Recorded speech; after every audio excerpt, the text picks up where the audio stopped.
Hello everyone and welcome to another episode of CNN 10. I'm Don Riddell in for my buddy Coy Wire. I'm so excited to be here and I promise I'll try not to break anything. Today is Thursday, January 22nd. Ready for some news?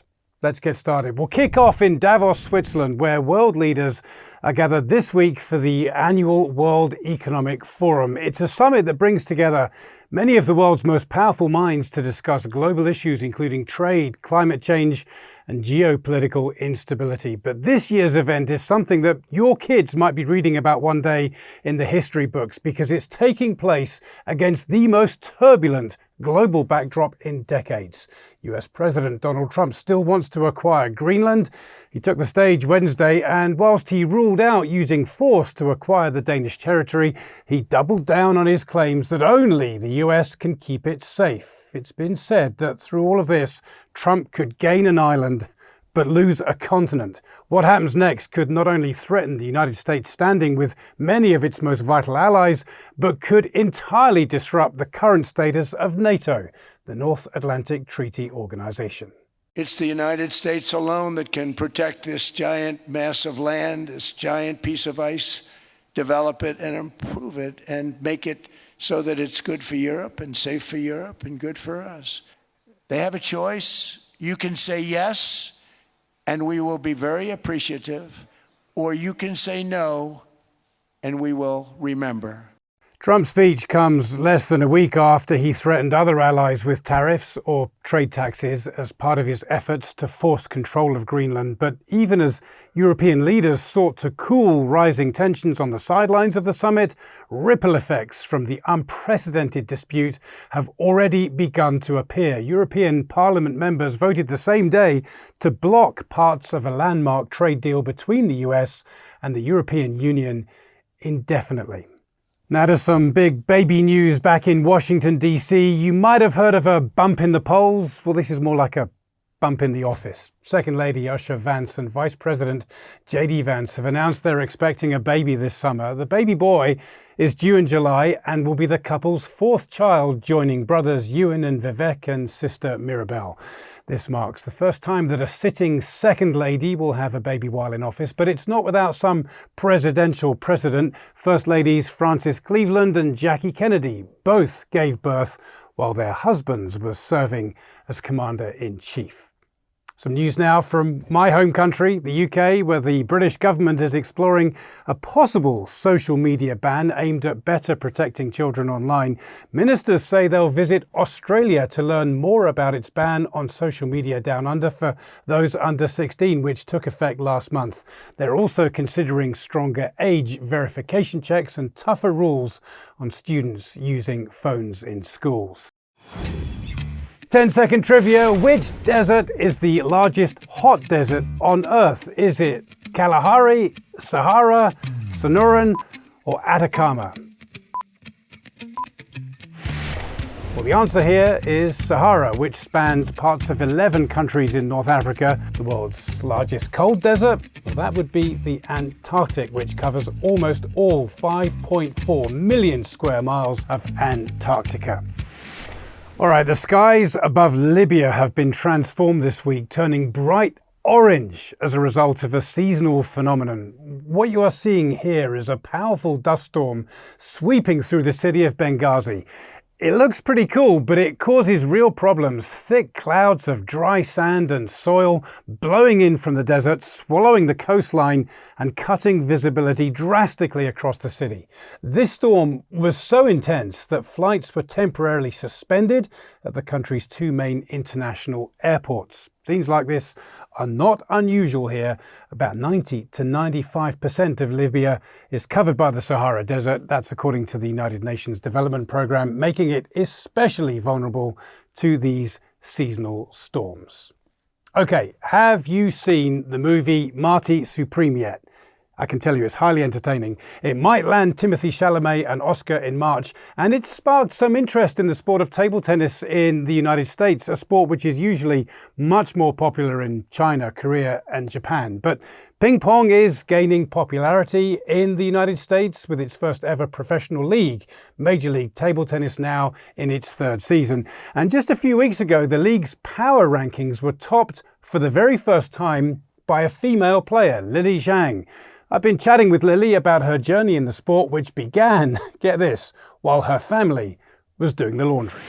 I started playing because my parents, they're both from China, so it's kind of like the national sport there, and everyone plays. So they would play for fun, and then they kind of introduced the game to me when I was 7 years old. And funnily enough, we actually started at the laundry room at Stanford campus because my dad was a professor there. So I would just play with them for fun to kill time while we waited for our laundry. Were you good at it straight off the bat, so to speak? Do you think you just kind of always have had a natural talent for it? I mean, I don't want to brag, but Oh, please do. I do think I had maybe a natural affinity to the sport. You're a 4-time Olympian already, and when you went to the London Games in 2012, I believe you were the youngest in the team. For me, it was a dream come true to have actually made it, and to be in that environment was so surreal. I mean, I remember multiple times in the games thinking like, why am I here? How am I here? And I remember like specifically a moment during the opening ceremonies. It was like Serena Williams to my right and then Kobe Bryant to my left. And I was like, this is not real. Wow, what an experience. At that point, did you think you would go on to play in 3 more? No, definitely not. I, had the Olympics as my dream, but once I made it, especially in the US, it's pretty customary for kids to stop playing when they reach university age. So I think that was my initial plan or vision, is just to make the Olympics, get that on my college resume, and then, focus on education. But I think, table tennis is something that I really, really love, and it feels like ingrained in my identity. So I kept coming back somehow. I always felt there was something missing in my life. And just literally a few weeks ago, you did something that no female player has ever done by topping the power rankings ahead of all the other men that play the game. Yeah, so that's part of Major League Table Tennis, MLTT, which is the first ever professional table tennis league in the US. And the teams are a mixture of men and women. Somehow I found myself on the top of the power rankings, which is crazy because at the time, I think even in the top 10, there were no other women. I was really surprised and shocked, but at the same time, it's like such an amazing feeling because all those years of hard work and time and effort really did pay off in the end. And I think it's also a testament to how much I've put in over the years. And hopefully as well, it shows, another young girl out there watching that anything is possible, and she deserves to belong, to be in the space, especially since, sports itself is more male dominated. It just feels like a dream come true because, again, I never had that example growing up as a little girl. So to even be in this position is such, a privilege and an honor. What an inspirational story. Lily Zhang started in a laundromat and then she took everyone to the cleaners.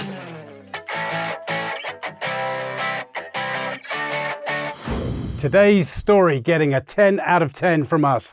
A home renovation turning up an unexpected link to the past. And this story is just wild. When the Chapman family moved to Fargo, North Dakota, they settled on this century-old fixer-upper and they began making it their own. We looked at a number of houses, and when we walked in the door of this house, this is the one. During the renovations, contractors discovered an 80-year-old newspaper underneath the floorboards. That's an old trick to level the floors. But when Casey Chapman took a closer look, he saw a very familiar face staring back at him.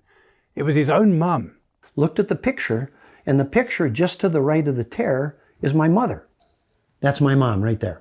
Turns out Casey's mother was homecoming queen at a local university 8 decades earlier, and she just so happened to grace that day's front page. The coincidence, which Casey has called a, quote, God wink, left him with goosebumps. The Chapmans are taking it as a sign that Mum approves of their home choice, and they are framing the treasured find so she can be a part of it forever. We've got just enough time for a couple of shout-outs today. First up, Mr. Dubar at Bowie High School in Bowie, Maryland. Thank you for watching us every day. And 2 from Roswell High School in Georgia, Mrs. Chilton, keeping chemistry cool, and Mr. Burton in the math class, who is always helpful, not hurtful. Thanks for spending part of your day with me. Coy will be back tomorrow. I'm Don Riddell, and this is CNN 10.